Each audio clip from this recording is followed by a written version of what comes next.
андай эмес. Үнүн сүйүп турмушка чыгасың, жаш андай эмес, нан табыш керек, бала бакканга жардам бериш керек, убакыт бөлүш керек. Элестетип көр, сен жумуштан чарчап курсаң аш келсе, Мирбек Атабеков чараккан суу өнүңдөчү десиң да турам. Ошон үчүн музыкасы жок эле баарлашабыз. Азыр бизге маанилүүсү комузубуздун барына шүгүр, бирок мындай оюңду чачыратып кеткен, ошого чоң рахмат. Жигиттер дагы мындай шаңдуу болсун, фон болсун деген ниет менен берип атат да. Бир аял бир аялга телефон чалат имиш. Не болду десе, мына саат 12-ден өттү, күйөөм дагы эле келе элек дейт имиш. Ошондой келип айтат имиш да, анан ушу күнүгө ушинтип атат. Акыркы күндөр тынбай эле кеч келет. Бирде кетсең иш менен жүрөм дейт, досторум менен жүрөм дейт. Ушу бирөөнү таап алган окшойт. Жөн жүрбөйт бул. Жөн эле мындай болбойт десе, эмнеге антип жаман ойлоп атасың? Сразу эле жаман ойлобо да, балким машина уруп кеткендир дейт имиш. Анын сыңарындай силер жаман ойлобогула кеч келди деп. Чындап кезек менен келебиз дегенбиз, а дегенде министрдин орун басары, андан кийин биздин бизнесмен жигитибиз, андан кийин намазды окуп алып, ибадатты кылып алып, мен бул жака келдим. Бүгүнкү темаңарды түшүндүм. Кесип тандоо окшойт, же ОРТбы? Же экөө теңби? Арыстанды менталитети деген бар. Эмне үчүн арыстан токойдогу жаныбарлардын падышасы? Көпчүлүк ойлойт, эмне болгон үчүн? Күчтүү болгон үчүн, туурабы? Бирок ким айтты арыстан эң күчтүү деп? Фил менен арыстанды экөөнө чынжырды байлап туруп тартыштыргылачы, ким утуп кетет экен? Фил күчтүүбү же арыстанбы? Крокодил да күчтүү. Бегемот барго, ал да күчтүү арыстандан. Бирок арыстан күчтүү болбогону менен эки өзгөчөлүгү бар экен. Биринчиден арыстандын менталитети. Фил арыстанды көрсө, өлүм келатат деп коркот экен. Өлүм келатат, азыр мени кол салып жеп коет деп. Бирок арыстан филди көрсө, эт келатат дейт экен. Силер ОРТны күткөндө фил болбогула, өлүм келатат, өлдүм эми кантип өтөм дебегиле, арыстан болгула. Ошого азыр көзүңөрдү жумгула. Баарыңар көзүңөрдү жумгула. Эгерде көзүн жумбаса, көзүңөрдү жумгула. Мындай бир жакшылап терең дем алгылачы ичиңерге. Ичиңерге абаны толтургула, мындай мурдун менен тартып туруп мындай. Бир аз токтоткула. Бир жарым саат токтотуп тургула. Анан толук чыгаргыла мындай. Көздү ачпагыла. Кыргызча ачпа деген сайын ачат да, дагы мен аракет кылып атат депчи. Эми мындай акырын сүйлөгүлө. Мен айтканды эле кайталай бергиле. ОРТ.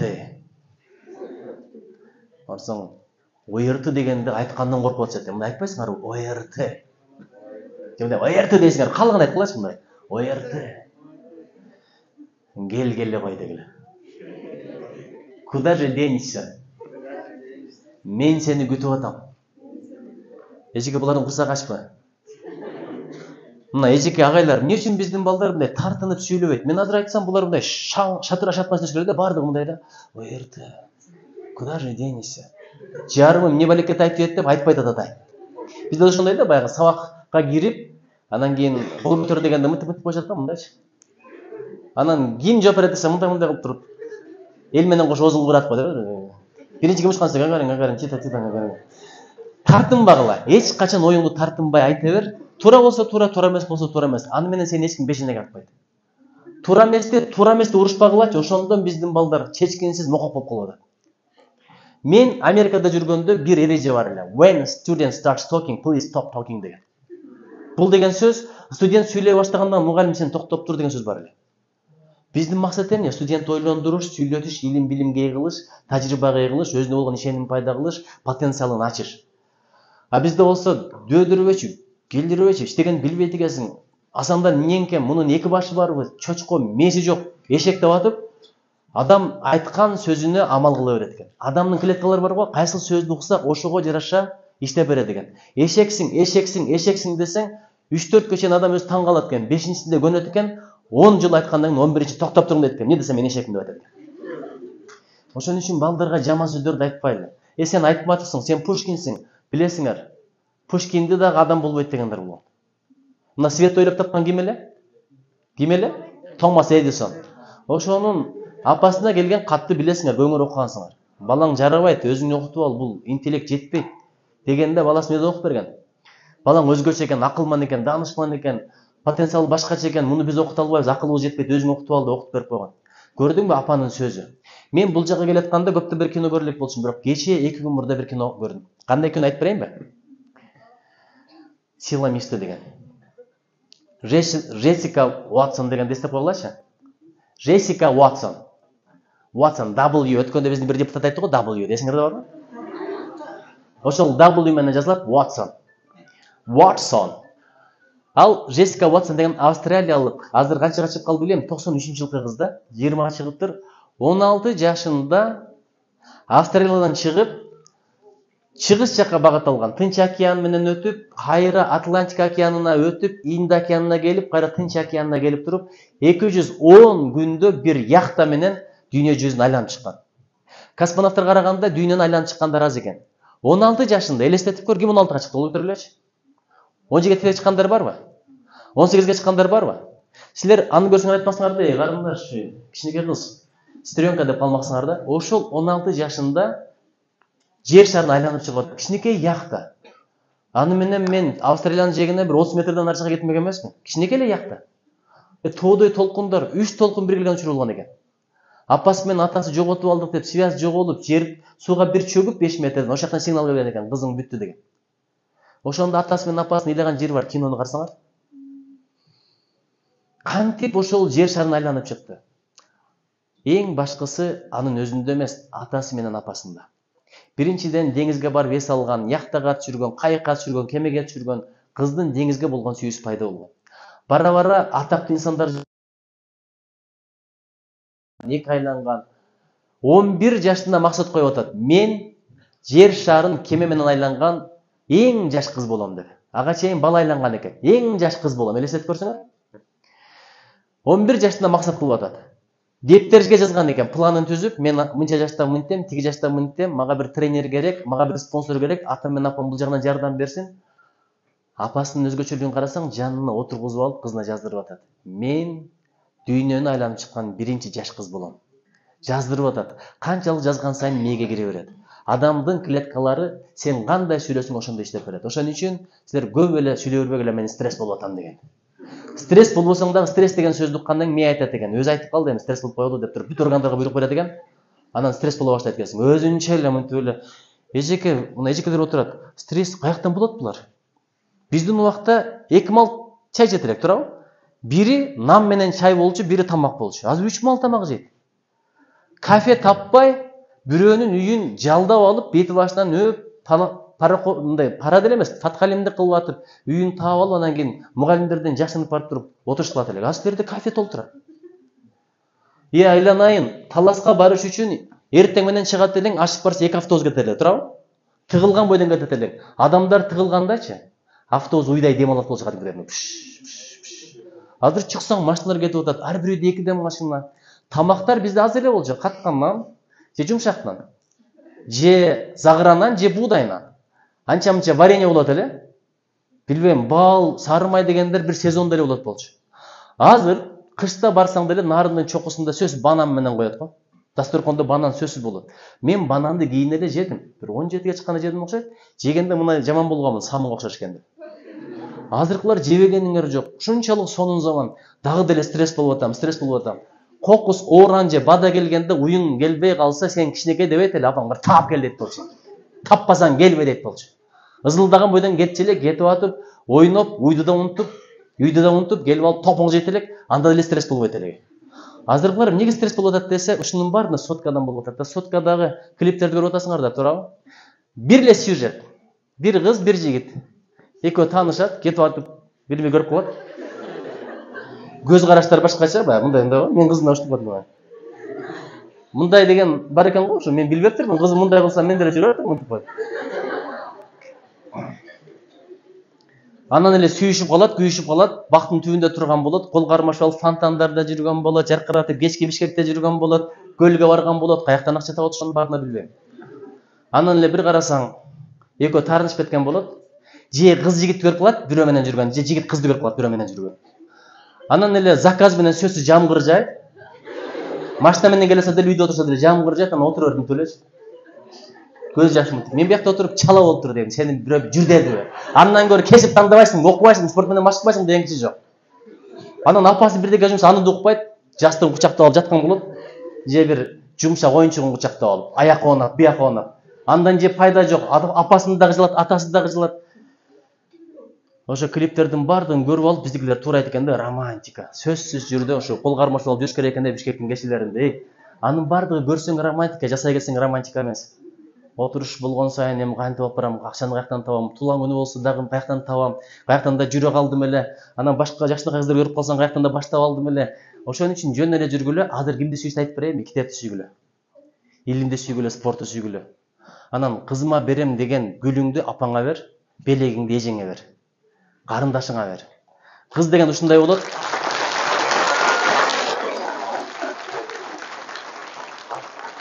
Белек берсең ала бер. Кайсыл кыз албайт тура? Белекти алат. Сен поклонник болуп жүрөсүң, акчаңды кетиресиң, анан сен белегиңди алып, Кудай кааласа кийин башка бирөөгө тийип кетет кыздар.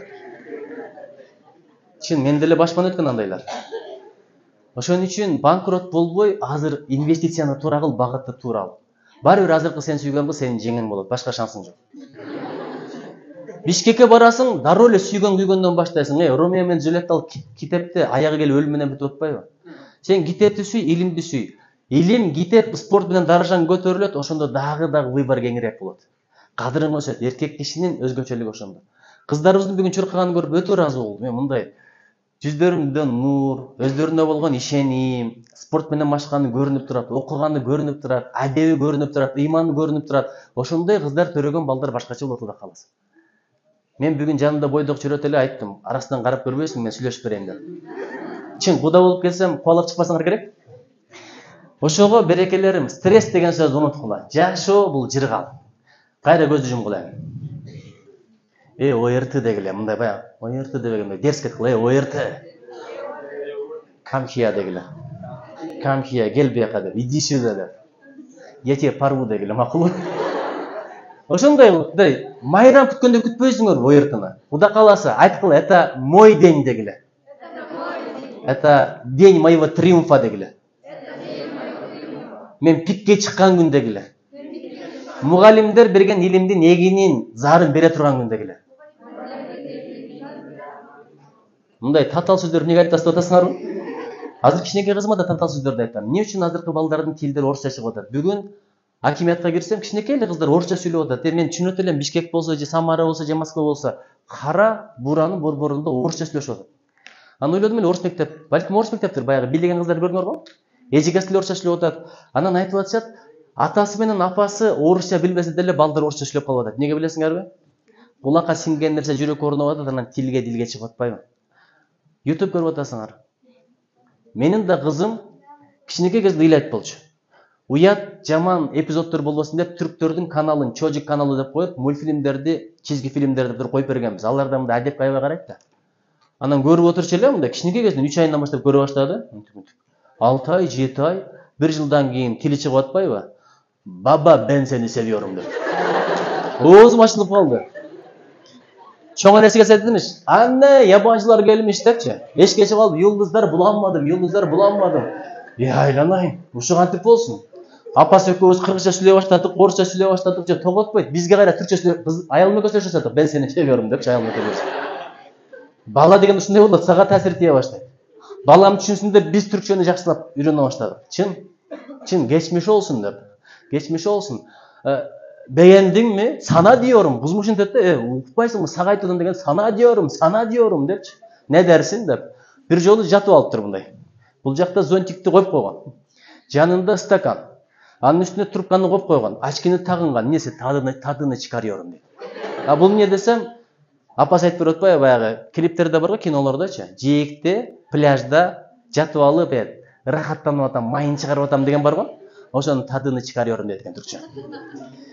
Ошентип отуруп каникулда айылга жибердик. Каникул дегенде эмне жанагы бала бакчага да бар эле кези болчу. Анан тайнеси жакшылап үйрөтүп коюпту кыргызчаны. Анда дагы ошол кара суудан болот, кара суунун тилин үйрөнүп келиптир. Лапша еген деген. Ошон үчүн балага эмнени берсең ошол чыгат. Мен Джессика Вотсондун апасына аябай ыраазы болдум. Ошол Австралия өкмөтү, штаттын өкмөтү айтып атат, жаш кыз деңизге чыгарбагыла. Азыр жаш бул. Балтыр эти ката элек. 18ге чыга элек, болбойт. Анан апасына сурап атат, журналисттерчи, эмнеге мындай ойлонбой чыгарып атасыңар десем, мен мунун кыялын сындыргыдай, талкалагыдай кто я такая деп атат. А бізде болса жақ қалан келбейді. Ишенбесеңер мына жерде балдар отырады. 6 жашында ат минем десең, атаң сені ұрышқан, тура, қолынан келбейді, жығылып қаласың деп, тура. Бирок кошунаңдын эле 6 жашар баласы келсе, мейли атты берген. Ошондой болот экенбиз. Бирөөнүн баласына ишенип, өзүнүн баласына ишенбейсиң. Анан колундан келбейт, кыла албайсың деп отуруп, акыры кыла албай калган балдар чоңоюп атат. Ошого балдардын кыялын талкалабагыла. Ким болом десе ошо болом десин. Мейли актер, мейли сүрөтчү, мейли бийчи. Бирок, болбойт деп айтпагыла да. Акырын буруп кетиш керек. Бизде ата-эне тандап берет. Эмнеге? Сен врач болосуң. Эмнеге мен врач болбой калганмын дейт да. Баласы мени өч алып атат. Мен сен юрист болосуң. Мен прокурор болайын деп болбой калгам, атам окутпай койгон, сен болосуң. Баласын атып койсоң да прокурор чыкпайт. Ошон үчүн эмитен эмнеге жөндөмдүү инвестиция кылыш керек, балага багыт таап бериш керек. Азыр 11-класс 2 айдан кийин ОРТдан кийин университетке барат, дагы деле таппай жүргөндөр толтура. Эмнеге анткени чечим кабыл алуу өзүнө берген эмеспиз. Ошон үчүн ОРТ боюнча сүйлөштүк, туурабы? Тандаганда могус туура айтты. 2 тандаштын жолу бар, бири истишара, бири истихара. Үчүнчүсү байкоо деп коет, наблюдение деп коет. Өзүң байкадың, бул кесип жагып калды, бул иш жагып калды. Баякы кызга окшоп планыңды түз. Ошол жер шарын 3 жолу айланган адамды аңдып туруп, ал якта менен келгенде жип тыргыт деп атпайбы? Мен тартып коем деп. Кичинекей кыз. Анан көңүлү жок, жипти берсе тартып, бир таанышты кийинки жолу келди да айтты. Сен мен тренерим болосуң деп атат. Ооздашып калды. Эмне деп атасың? Сен мен тренерим болосуң дейт. Мен жерди айланып чыгышым керек. Ошентип отуруп аны тренер кылып атат. Машыгып атат. Анан элге да рахмат. Ошол кыздын максатына жардам берели деп акча чогулткандар болуптур. Спонсорлор чыгыптыр. Бир жолу чыга калып, кеме менен сүзүшүп, яктасын бузуп алганда волонтерлор, спонсорлор чыгып оңдоп бериптир. Бүт улут колдоо көрсөткөн. Премьер-министр колдоо көрсөткөн.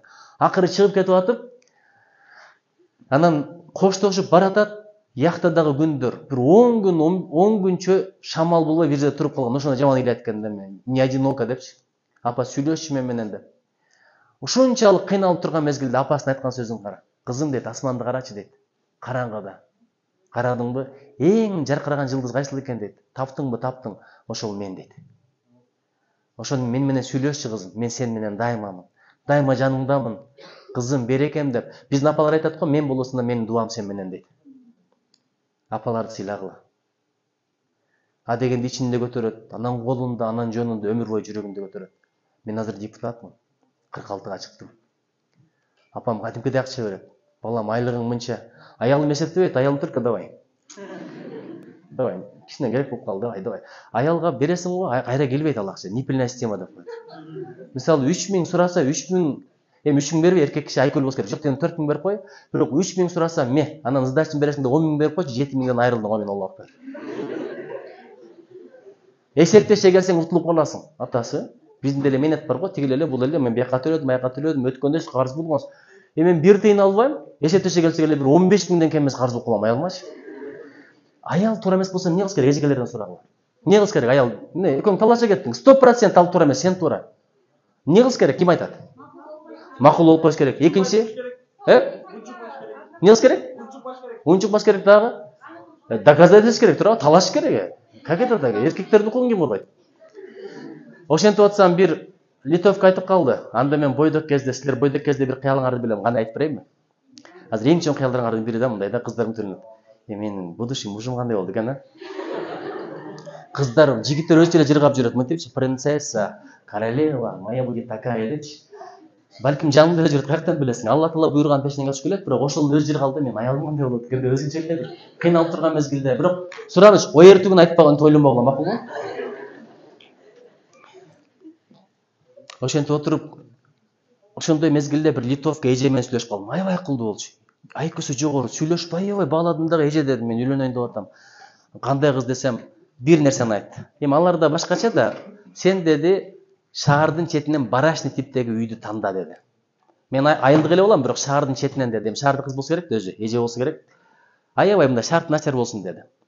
Сени тандаган, сени сүйөм деген, алам деген кызыңа алып барып туруп көрсөтүп кой деди. Үйлөнгөндөн кийин ушул жерде жашайбыз. Атамдан калган үй, башка вариант жок. Айлыгым жетишпейт. Эгерде ошого макул болсо үйлөн, эгер баш тартып кетсе үйлөнбөй эле кой деген. Көпчүлүгү билбейт. Атагын жакшы көрөт, акчасын жакшы көрөт, атын жакшы көрөт, байлыгын жакшы көрөт. Өзүн эмес. Ошону билбегендер толтура. Кевин Костнерди билесиздерби эжекелер? Кевин Костнер. Ошон актер, жанагы телохранитель деп туруп Уитни Хьюстон менен аткарган. Ким көргөн? Көрдүрүлөчү. Азыркылар эми БТС деле көрүп калбадыбы? Blank Pink экенин. Да кайсы актерлор бар, мен билбейм, бирок Кевин Костнер аябай сонат калган эжеке, туурабы? Ким көргөн? Эми укмуш фильмде. Билбейм, мага укмуш көрүнөт, анастарга кандай көрүнөт билбейм. Ошол бир арман кылганы бар да. Мени сүйгөндөр көп дейт, бирок мен атагымдан образдарым сүйөт дейт. Мен кинодо башкамын, жашоомдо башка. Өзүм кандай болсом ошондой сүйгөн бирөө туш келсе экен деп тилек кылган арманы бар. Ошого алтындарым, берекелерим, саясатчы көрүнсө ойлобогул ушундай экен деп. Саясатчынын деле турмушу бар, саясатчынын деле кемчилдиги бар. Мен дайыма аялыма ыраазы болом. Мен аялымдын ордуна болсо эмдише кетип калсам керек эле. Мына бүгүн кайсыл күн? Вторник күндө эле талаада жүрөм, 6 күндө эле чыгып кетем, базар күндө эле чыгып кетем. Бирок бир жылда экиден көтөрүлүш болуп турат кадимкидей. Митинг болуп турат. Ошо мезгилде жакшылап коргонуп койсоң, эптеп чыгып кетсең, дагы жарымына чыдайт. Анан дайыма айтам, каныкей энебиз Манас атабыздын жолун бир дагы жол тоскон эмес экен. Даже согушка баратканда дагы, барбай эле койчу деп айткан эмес экен. Десем таасир этет, бирок ал улам эле дозасын берип турбасаң, унутуп кала турган нерсе да. Ошон үчүн үй бүлөбүзгө чоң рахмат. Ким эгерде келечекте саясатчыга турмушка чыгам десе, жакшылап ойлонуп көргүлө. Айда жылда бир көрүп, балаң бир көрөсүң, бир карасаң чоңоюп калган болот, бир карасаң басып жүргөн болот. Ошон үчүн эркек элдики дейт, аял эрдики дейт. Мен башка жылы бир аз башка жака бурулуп кеттим, бирок бул дагы маанилүү нерсе. Кесип таңдаштын биринчи жолу. Ойлон. Өзүңдүн оюң, өзүңдүн жүрөгүң тандайт, башка бирөө тандап бере албайт. Экинчиси, кеңеш. Ким менен кеңешесиң? Досуң менен кеңешпе. Досуң сенде эле акылы жок. Чын, экөөң бизде бүт дос менен кеңешет да, досум түкүнчөн сүйүп калдым, не кылайын десе, досум сүйгөн сенсиң, жашай турган сенсиң, давай алып качып берем дейт. Кандай десе мындай дейт. Ал деле сенде эси жок, акылы жок. Акылы жок дегенде жаш кезде акыл толук болбойт. Баары бир жиндиликтин бутагы деп кой жаштык кездечи. Ошон үчүн сени түшүнгөн, сага күйгөн адам менен кеңеш. Кээ бир достор көрө албастык кылып коет. Жакшы чечимиңди бузуп коюшу мүмкүн. Адам таасирленип турат. Аскадай бол, шамал келсе да таасирленип тура берет го, муну ойдончу. А сен буяка бурулуп эрчиме болбогун. Анан өзүң ойлонуп, өзүң оку. Азыр эң актуалдуу кесиптер кайсыл? Кирешеси көп кайсыл? Колуң менен иштеген келеби же бутуң мененби? Же мээң менен иштеген келеби? Тилиң менен иштеген келеби? Кесиптердин тилдери көп. Кеңеш, прогноздорду оку.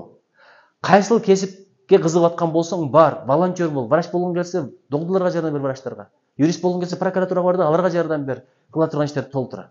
Ошол жерден көрөсүң, мен биринчи курста юрфакты окуп атып, эч качан сот болбойм, прокурор болбойм дегем. Анткени судьяга болуп, жардамчы болуп барып, жөн эле практикада көргөнмүн, сотко бир дагы бактылуу адам келбейт экен. Арызданып аткан, ажырашып аткан, алимент сурап аткан, өлтүрүп келип аткан, тоноп келип аткан, алдап келип аткан, талашып келип аткан. Ошолордун арасында жүрүп, мен дагы чөгүп кетпейин деп туруп барбайм дегем. Бирок мен юрфакты бүттүм, эч качан өкүнбөйм, анткени юрфак деле аябай керек. Укукту билген, дүйнөлүк укук системаларын билген, мамлекеттин кандай куралганын билген, бул өтө маанилүү. Мамлекеттик башкарууда. Анан кеңеш, атаң менен кеңеш, мугалим менен кеңеш, таанышман менен кеңеш. Тоонун ар жагында эмне экен, бар экенин билбесең, барып келген киши менен кеңеш. Жашоонун мыйзамы ошондой. Үчүнчүсү туура айтат, истихара. Алла Таалага дуа кыл. Жараткан Алла адаштырбайчы.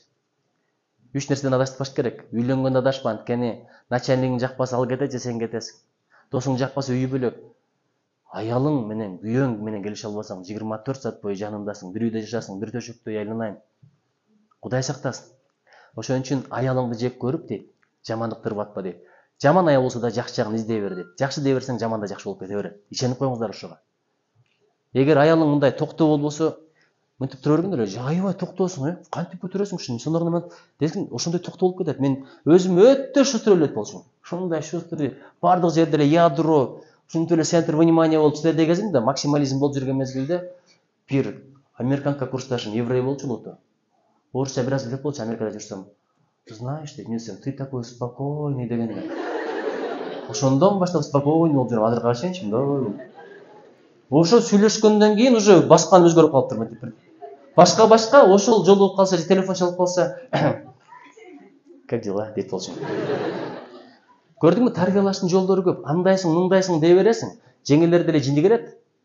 Тамак кылса деле кылбай атасың, жакшы болбой атат, суусу жок болот десе, акыры өлүп кетчи. Тешип чыкыр деп туруп анан мынтип бере баштайт. Мактай бер, эч качан кылбайсың. Көңүлүң көтөрө бер, сеники туура дей бер. Такыр жашоодо урушпаштын бир жолун айтып берейинби? Бир форма, бир эле сөз бар. Жаттап аласыңарбы? Сөз бересиңерби? Айтайынбы? 500 сомдон топтогула. Бирок мен лекция уккандар бар экен. Иштеке болбойт эмес, иштеке эмес. Иштеке эмес. Иштеке эмес. Эжеге элестетип көрөлү, окубай келсең деле иштеке эмес. Кандай сен турам? Такыр жопура болсаң иштеке эмес. Сен деле мында аялың бир касе кылып койсо иштеке эмес. Ансы деле кыжылат болуп атат. Күйөөм келсе, жини келет, не дейт, анан барып атып чаңырасың, кыйкырасың. Аялың дагы чаңырап кыйкырат, бір тамак жей бер дейт, өзүңчө отуруп алып, анан кийин же аялың жаныңа келбейт, же балдарың качып кеткен. Өзүңө эле кыжылат болосуң байчы. Иштеке эмес деп кой. Сынганы сынып калды, өчкөнү өчүп калды, бузулганы бузулуп калды. Ошон үчүн жараткандан дуа кыл, Алла Таала адаштырба. Үйлөнгөнүн адашпа, адаштырбаш керек. Кесип тандагандан адашпа, бизнес баштаганда адашпа, китеп тандаганда адашпа. Бирөө акылга таасир этет, бирөө тагдырга таасир этет. Бирөө адал рызкыңдын булагы болот. Кесип тандаганда ниеттоңду, эгерде мен келечекте судья болуп туруп, пара алып үй салам десең, анда ал кесипке барбагын. Ниетиң бузулдубу? Болду, жашооң бузулду деген сөз. Канча үйлөр бар, ичине кирсең көзүң уялат. Мындай баскандан тартынасың, 2 күндүк кийген носки мененчи. Ошончолук таза. Эң акыркы модадагы, үлгүдөгү обой десең обой, плитка десең плитка. Бардыгы ошондой да. Мен го үйдү мындай минимализм менен ремонттогонду жакшы көрөм. Бирок ошол үйдө карасаң мындай жылуулук жок. Суук. Кирсең чыкканча шашасың, адамдар бактысыз. Себеби арамдан курулган үй ошондой болот. Кээ бир үйгө барсаң ылайдан эле курулган, ичи ушундай бака-шака, кеткиң келбейт, мемире уйкуң келет, сүйлөшкүң келет, баарлашкың келет, адамдар бактылуу. Адалдан тапкан ошондой болот. Ошого мен силерден суранам. Адалдан рызкы табыш үчүн кесип тандайм деп тилек кыл. Экинчиден, жарыгын башкаларга тийсин, пайдан башкаларга тийсин. Бирөө айтты эле, машинаң качан бузулбайт дейт. Качан машинага керектүү тетиктерди өзүм пайдаланам деп эмес дейт. Ошондой ниет менен эмес. Көчөдө бирөө калып калса жардам берип деп сатып алып берсең, машинаң бузулбайт экен. Үйүңдө кетмен бар, күрөк бар, балта бар, теше бар. Меники дебе дейт, кошунам экөөбүздүкү деп сатып ал дейт.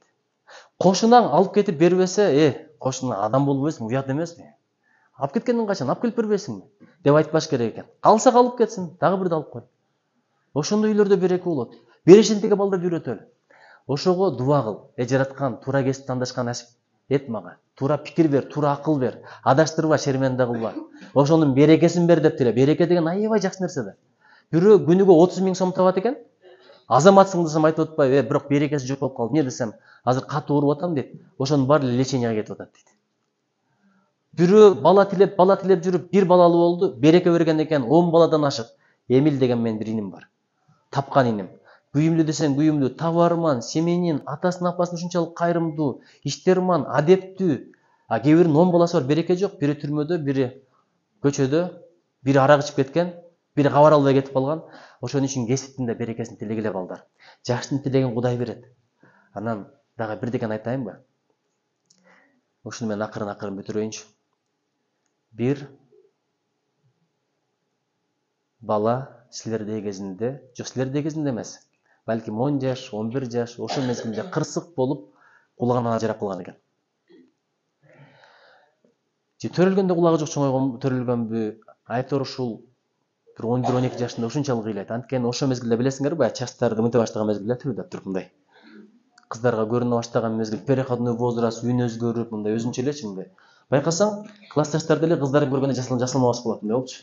Тамашалар деле, кандайсың, өзүнчө эле Роналду болбочу. Ошонун бардыгы кыздарды көргөндө жасалмактан болот. Ошондой мезгилде шагы сынып, апасына айтыптыр, апа мен кулагым жок болуп чоңоёмбу? Се ойлонуп атат да. Тигинчеге үйлөнөм десем, сүйүп калдым. Ал мага тийбейт деген кыжылатчылык бар да. Ошондо апасы антет болбойт, мынтет болбойт, анан бир күнү башынан сылап отуруп айтат. Балам дейт. Сага мен донор таптым дейт. Кандай десе, кулагын бере турган болду дейт. Мындай кулак экен. Бала эми түшүнбөйт да, макул дейт. Чындап эле донор табат. Арадан бир өткөндөн кийин операция болот. Операция аябай ийгиликтүү болот. Кулак жармаш өсө баштайт кадимкидей. Ушунчалык жарашат. Кулагы болсо өтө келишимдүү жигит экен. Илим десең илим бар, билим десең билим бар, нур десең нур бар, кадыр десең кадыр бар, жөндөм десең жөндөм бар. Баягы бала көңүлү көтөрүлүп, жаркырап, ошентип отуруп анан окууну эң сонун бүтөт экен.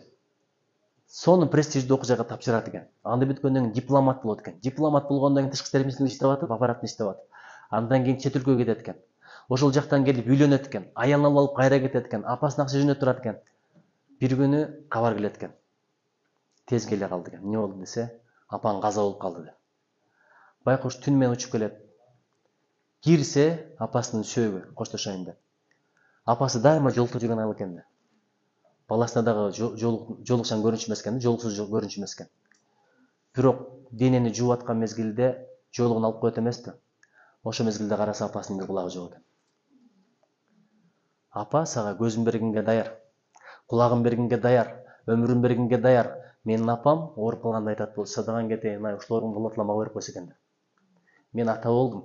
Балдарыма бир да кайта элекпин, ушунун оорусун мага берип койсо экен деп. Апа ошондой болот.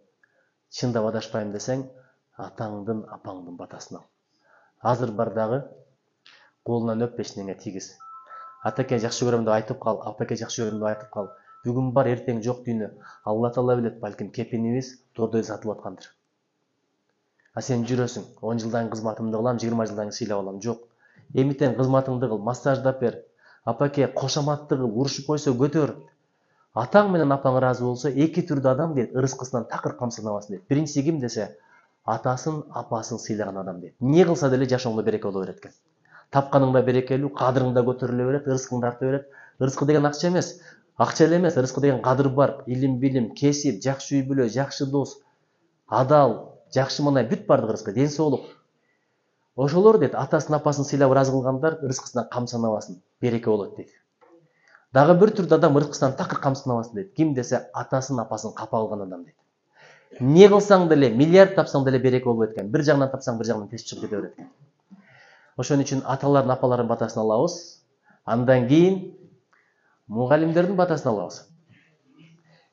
Бирөөнү сындаба, сен жаман аркасынан сүйлөсөңөр го, 11-ди битсем Гүлмира эжекенин мойнун жылам дегендер да толтура Кудай туруп алдым. Айланайын, атаң менен апаң сага зататош, тактош түшүндүрө албайт. Ата тошту, Пифагордун теоремасын түшүндүрө баштасынчы апаң келип алып. 2-3 жол түшүнбөй калгандан башын окуй кыла баштайт, келесо, атасын тартып алган айван эле айван. Анча мынча бир үнүн көтөрүп койсо, видеого тартып чыгарып атасың, ошо кантип болсун айланай.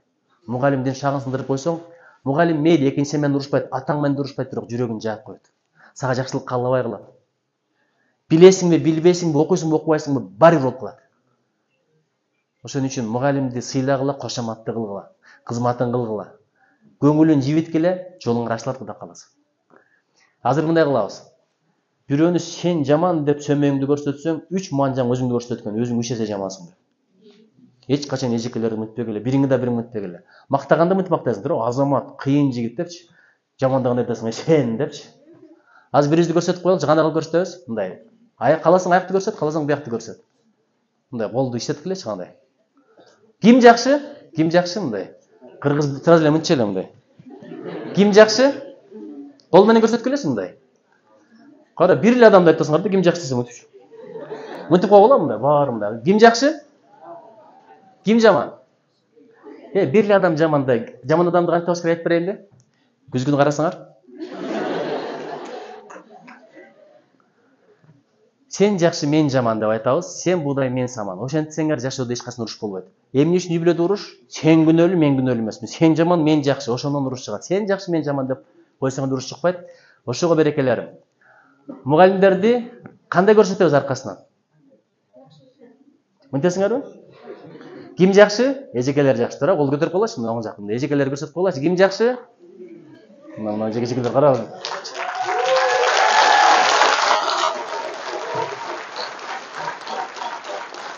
Азыр бирин калтырбай эжекелерге болгон сүйүүнү, мындай сый урматты сүйүүбүздү үн жок айтабыз. Кантип айтабыз? Мен кызым көрсөткөндө мындай го. Эжекелер карап коюңуздарчы, мындай сүрөткө баарын көтөргүлө, сүрөткө тартабыз. Не, берчи мындай сүрөткө тартып коюң. Чүрбөй тургула, макулбу? Анан карагыла, эжекелер. Экзаменди эстеп койгула, макулбу? Кана. Ана карагыла, эжеке дейт, кана. Код көтөргүлөчү колду.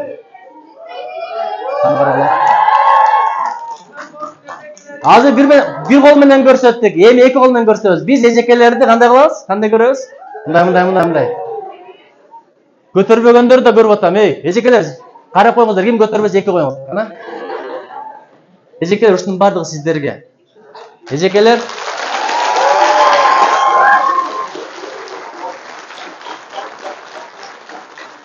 Энелер, агайлар, мен да карап коюңуздарчы.